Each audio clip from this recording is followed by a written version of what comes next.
So, this is a MediaMate, and it contains a bunch of 5 1/4 inch discs. There's a lot of classics in here, including Wolfenstein and Beyond Castle Wolfenstein, which inspired us later. And just behind that is the game, Karateka. Love it, it's so good. I remember seeing Karateka and wanting it, and then not have enough money to buy it. But I think I saved up some money and I eventually went back and got it. I was sold on the box artwork alone. Kind of told a story. I remember the illustration was really well done. And again, just kind of told a story of what that game was. And yeah, eventually I picked it up and started playing it. When I first loaded it up, what I expected was something down the lines of Karate Champ or similar head-to-head beat-em-ups. Instead, what I got was a cinematic experience. That's what blew my mind, right? The fact that it started with, a text crawl, right out of, which to my mind, that was right out of Star Wars, right? That cinematic experience is the thing that was just amazing, right? It was the most movie-like experience I'd ever had in a video game at that point. It really felt like, you were a karate hero in a movie. That's fantastic.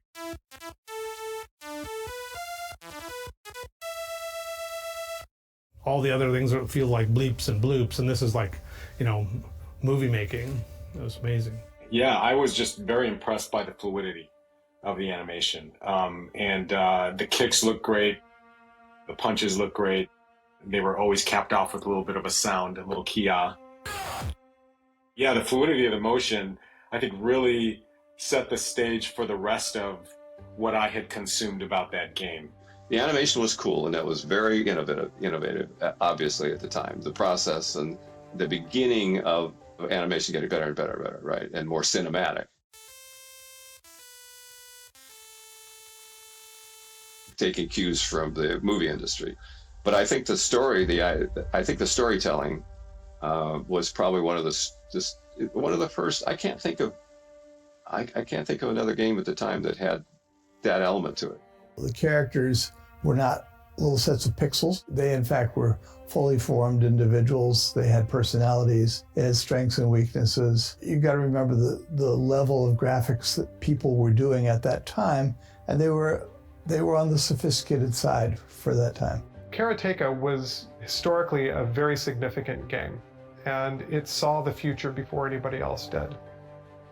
Part of it was because it understood the language of cinema, that visuals mattered, that full motion mattered, that human beings and characters and characterization, and storytelling and music mattered in a way that we take for granted now when we see games that are at least as complex as films.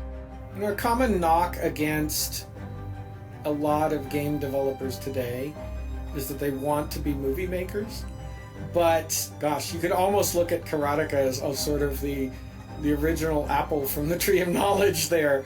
It was really, in a lot of ways, the first game that put together fluidity of motion, cinematic shots, story arc, twists, filmic language, and pointed the way towards a marriage of film movie style storytelling and gameplay.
you actually got started when you kept going to the local arcade and you kept borrowing quarters to put in the arcade machine to do, what was it? Not Star Wars. Space Invaders? No. Asteroids? Asteroids. Yeah. You were completely addicted to asteroids. Every day you couldn't wait to go to the arcade to put some more quarters in that machine to play asteroids. And that was 1980, so by then I was already in high school. It's pretty embarrassing if I was borrowing quarters from you. From everybody. Yeah. But I gave you the quarters, and then you decided you had to program your own asteroids. Why leave it to the arcade? And you said, I can do this on my computer. You were caricaturing when you were 9 years old. The caricaturing, yeah. But you did it because you wanted to use the money to buy an Apple computer. The way I remember it, I was 12, 13 years old. I was doing caricatures. I was doing the Cookie magazine, my Mad magazine parody. And really I wanted to do comics and animated films, but this was before computers came along. So I think if the Apple II hadn't been invented when it was, I probably would have just kept on making comics. Okay, but I remember that you went to those street fairs, to those town fairs, to earn money to buy yourself an Apple computer. Yeah. I mean, I didn't know what the money was going to be for, but it was, at least in the beginning. Yeah, but later on, you were definitely trying to save up I think you needed $900 to buy an Apple computer. Yeah, $1,200. $1,200. That was the price of a 16K So- Apple II. So to translate that into today's money, you can multiply maybe by 6.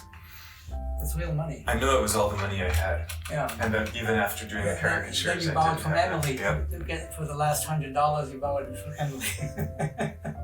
So then you started programming games. So the first one was Asteroids. Asteroids was actually, I mean, it took a couple of years to get to that point because my first games were in BASIC. You know, there was a game called Breakout on the Apple II. It had colored blocks and you have a kind of a paddle. It's very simple. It's a ball bouncing and you try to knock out the blocks. Yes, right. And so I would look at these programs written in BASIC and try to deconstruct how they'd been done. Mm-hmm. And IBM had the Thomas J. Watson Research Center Explorers program. Once a week, my friend Adrian would drive me after high school Oh, yeah. to IBM, and they would let us kids come in and use the computers after hours. So that's where I first started learning how to program BASIC and APL. I see. And then with the Apple, it had BASIC, but it also had machine language, which was more of a mystery. It took longer to learn that. Yeah. I remember that you did program Asteroids. You worked on that quite a while, and it was so good, such a good replica of Asteroids that a New Jersey company bought it from you. They paid you a lot of money. Well, maybe, I think it was $400. That was a lot of money. It was a lot of money, Yeah. and it was the first money that I'd earned by programming. Yeah. And I was keeping track of it. It was fabulous, and you had a royalty position, and you thought you would make a lot more money from the royalty, but then they got sued, and they had to stop the whole thing because it was too good a replica of Asteroids. Yeah, that's right. That's almost exactly how it happened. The best-selling Apple game at that time was Space Invaders, and they sold, I don't know how many, but I figured out that if I could do that for Asteroids, that would be my ticket. Yeah, and you were right. I mean, if they hadn't gotten sued, you would have. If that'd been a year earlier, right, that was just about the time that Atari kind of figured out what was going on, and they sent threatening letters to all of the game publishers saying you can't publish copies of our games, and the Asteroids never got that published. was a big letdown.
Jordan was from a different world when I met him. I don't think I ever heard a single college-related story from him. He was in a different world. I think college was just a place he lived. At least that's the impression that he gave. What did you think about me making games? The fact that I was in college, but I was taking my computer with me and spending most of my time on these games. You know, I always encouraged everything you wanted to do. I was indiscriminate. That's right. I don't remember you ever trying to discourage me or telling me that I should focus on my studies. In our family, that's what works best. People follow their passions, and that usually leads to a good result. And so Jordan was this really, like his father played Go, his father played chess, it's just a very intellectual background. And yet Jordan was so into pop culture. Jordan loved all of the movies that had come out, Star Wars and Indiana Jones and all of those other movies, and also classics of cinema. So he was well versed in all of it. So he's this intellectual, like consummate intellectual, but is super into pop art forms as well. And I think Jordan managed to sort of gain control of his life, and you know, everything else sort of fell away from that. His studies and everything he started forgetting about. I mean, I was getting pretty bad grades my freshman year. I was struggling. I had to drop a bunch of classes because I was spending all my time programming games. Did you even know that? That didn't worry me because I knew that was common among high achievers. Same thing with Bill Gates, you know, although I think Bill's departure from Harvard was involuntary. But a lot of these guys, they're just in too much of a hurry to get on with it and didn't want to spend any more time wasting their time.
You did another one which was called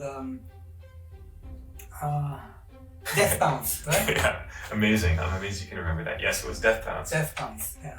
And it was kind of like asteroids, but just different enough to be original. Instead of the asteroids, it was bouncing colored balls, like pool balls that ricocheted off the sides of the screen. So what happened to that? Well, that was the first game that I sent to Broderbund. Oh yeah. And I was in college. I was in my dorm room freshman year when the phone rang, and it was Doug Carlston, the president of Broderbund, saying, "Thanks for sending." It sent the game on a floppy disk, in the mail. That's how we did it then. He was in college, and by his own admission, spending a lot more time learning to program than studying sociology or whatever it was he was majoring in down at Yale. He sent, I think his very first submission was something called Deathbounce.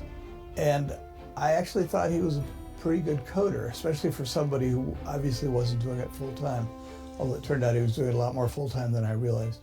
And he said, it's well programmed, you're a good programmer, but this game is just a little bit old fashioned.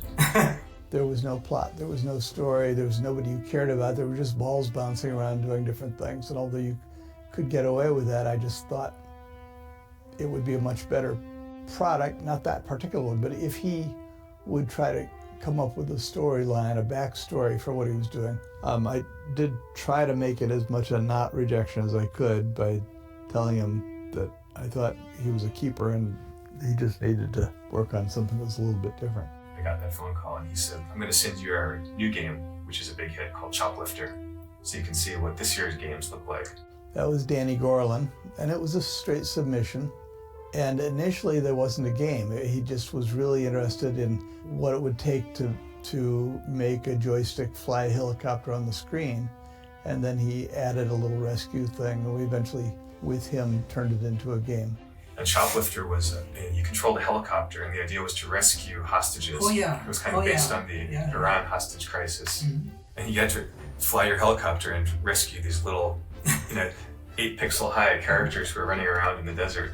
It's a very simple game by today's standards, but what struck me about it was that it told a story. That inspired you to think about Karateka? Yeah, because when I saw Choplifter, it's like the state of the art of games had advanced. And that was kind of a revelation to me, because I realized that all the games that I'd been trying to make, Asteroids and Deathbounce, were really inspired by those coin-op arcade games, where you had 3 lives and you tried to rack up as many points as you could. But then with the home computers, games were sold on floppy disks, so you actually owned the game. So when I saw Choplifter, I realized that there's no need to make those kind of games, where people are going to keep playing to try to get a high score. Mm-hmm. A game can actually have an end. Mm-hmm. At the end of Choplifter, it doesn't say game over. Yeah. Put your quarter in, it says the end. And so that was new at the time, so that sort of was part of the inspiration for Karateka, to do a game that would also tell a story.